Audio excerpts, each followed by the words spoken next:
My name is Raya, and thank you for joining me for video number 2. Just getting back from Verbal Combos event. Oh my freaking gosh, amazing. So thankful that Miss Felicia invited me. Was super inspired not only by the words of the participants and slash artists, because they are artists first and foremost, um, but also by Felicia herself and her partner in this beautiful 6-year baby old child project. Um, their passion for words, it really invigorated a whole bunch of passions within myself, and I couldn't help but keep thinking about how dance slash movement and words and just passions in general are so intermingled and tied together. And I'm totally excited for whenever I'm going to combine that together. It's people who just do beautiful things with words, and I would love to volunteer my body to just visualize those beautiful things. I don't know. Make visuals? Is that weird? Eh. So moving on. Speaking of dance, had my third class of the Parachute Performing Arts. Freaking amazing. So much better than I was terrified than it wasn't gonna be. Um, so the first 2 days were kind of blah. The first one was my fault because I got lost. Yeah, my phone decided to not be functional and it died. And then my tablet died and I was lost and I didn't know where to go. But I held it all together instead of having the mental breakdowns that I'm used to having. I deserve a trophy. Trophy here, trophy here. Um, not really. So I didn't break down. I relentlessly press forward with the mindset of these children expect a class. They're going to get a class. I don't care how much gas or confusion I have to put through. I get there. We have the time to greet and mingle. And that's it. Second class, a lot of distractions. Long story short, yes. Third class, oh my gosh. Honestly, I was having a lot of doubts within myself. But I kept remembering one of my friends telling me about the thing about teaching is that you have to mess up and just figure out from there. And so, in my hindsight, I was like, okay, so this is how things didn't work well via the second class. Um, how can I then serve them better for the third class? Um, Definitely focus a lot more on myself and being prepared, as well as seeing their love of movement, as one would assume in a dance course. Yes. And saying, okay, we want to move. All right, we're going to move from the beginning all the way to the end, and I'm going to stretch their mind through the process. And this opened up to the beautiful possibility of the girls wanting to do a dance project. So, I'm excited about that so much. My whole goal with the girls and any of my students is to help them channel their inner voice, and as well as that energy that lives within us, that joy, that hope, and channel that through movement and dance so that they know where to look whenever they need it for outside world things. And so I'm really excited to use this choreography as a mechanism to implant this to them as we're learning.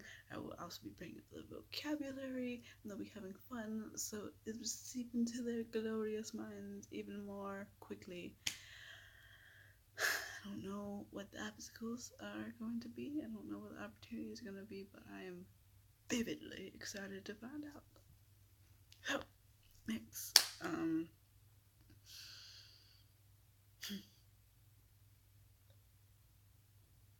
moments of reflection. So, since the last video, life has happened on and off, just as waking up and going to sleep would cause to happen generally. And some really cool thoughts came to mind.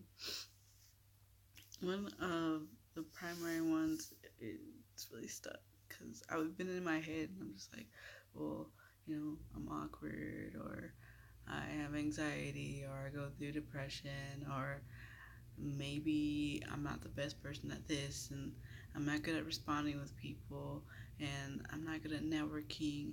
And for some reason, I just had all these negative thoughts bombard me, and it's just like lists of things that I'm not good at because apparently I'm supposed to be perfect in my mind, but whatever.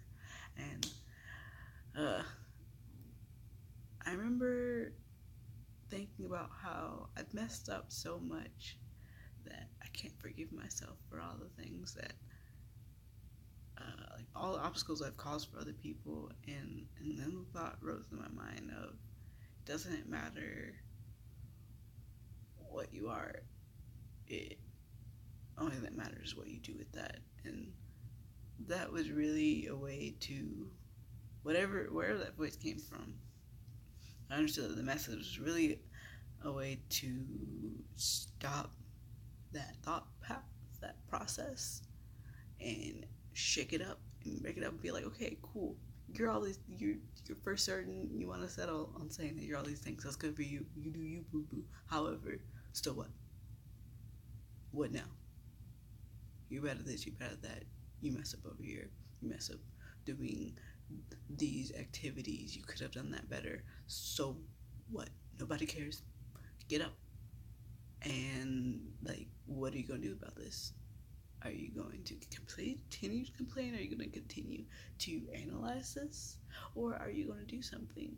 And I feel like that's a question that a lot of people need to ask themselves. Like, okay, you have all of these different attributes that you may or may not like about yourself, but so the frick what? What are you going to do about it? Even if they are things you like about yourself. So you're a good organizer. So what? What are you going to do about it? Are you going to organize something? Are you going to put something together that actually makes an impact? Or are you just going to hoard your skills because that's totally functional, I guess? Um, which leads to my second thought, which is there, we, to start off with saying, especially in America, in the United States, we have this huge privilege of being part of the top percent, where we can live this luxury lifestyle, where we're allowed, where like even our poverty is wealthy. We have so much time to contemplate things and complain and to worry instead of having actual, I don't know, I won't say it, like rising issues. Sometimes Maslow's hierarchy. Look it up. I don't know. Some people know I'm getting at. Tangents, blah. Um, but with all of this knowledge that we gain, what are we doing with it? Like, and that really hit me. Okay, cool. I feel like I have all of this assortment of knowledge in my brain, but I don't know what to do with it. And then it really hit me. Everything that you learn, like the whole point of knowledge is to create. Like, what's the point of you knowing how to do something if you don't do the thing or figure out ways to implement the fact that you now know how to do that thing? You'd think that this would be basic knowledge. For some weird reason, I have this weird. I know why it exists. It's a history of gaslighting, where I didn't trust myself. I wouldn't give myself the ability to trust myself because every time I would try to trust myself, my abusive ex-partner would cause me to doubt that. And I am not using that as a stumbling block any further. I am no longer requiring myself to wait for someone else to give me permission to do something. I am giving myself permission, which is everything I know, I'm going to figure out a way to create. And do that, just compound wisdom will occur. And I am challenging anybody who's watching this video. What is it that you know? What is there things that have intrigued you until you dug into it? Where all the small niches where your heart beats and you've gathered a cluster of random bits of information that you feel are worthless. I challenge you to find ways to implement those, whether it be in teaching somebody else, in providing a small service, or in channeling it into pursuing something you love. And as crazy as it is, I feel like this is my running on fire season, where it's like not necessarily saying that it what I'm doing is going to be perfect, but people are going to gather around me and either watch a great show or just watch me fizzle and burn. And I'm excited to provide that opportunity for them. I am pursuing my dance full time for the first time in ever. And through that, I'm going to grow to understand what platforms are, and I'm learning about marketing and how to do that. And I would rather mess up doing than to sit docilely analyzing how analyzing this perfect world I could be living in. But obstacles. One of the things I've realized is a lot of the things that I feel will go wrong do, but so what? When I got my first long-term job, my biggest fear was that I was gonna have anxiety attacks on shift. Guess what happened? I had them. I had mental breakdowns where I had to go and lock myself in the restroom. But guess what? It happened, and I'm still here. Oh my gosh! I had this fear that if I taught, then I would mess up somewhere. And guess what? My first day was a huge wreck, but even more beautifully, it's led me to this third day. I'm not gonna cry. My eyeballs. It's led me to the third day of teaching, and it's provided me with an amazing opportunity to get to know these beautiful future women and help them develop a dance project that'll be their very own, that not only will develop their dancing skills, but will be developing their vocabulary as well as their inner self-reflection development. And I am thrilled for these things. So 2017 into 2018 is going to be a flaming fireball of my personal failure as well as building, and I am excited. Thank you for joining me on this grand event of flames. You guys stay awesome. I love you. Don't know you yet, but I love you individually.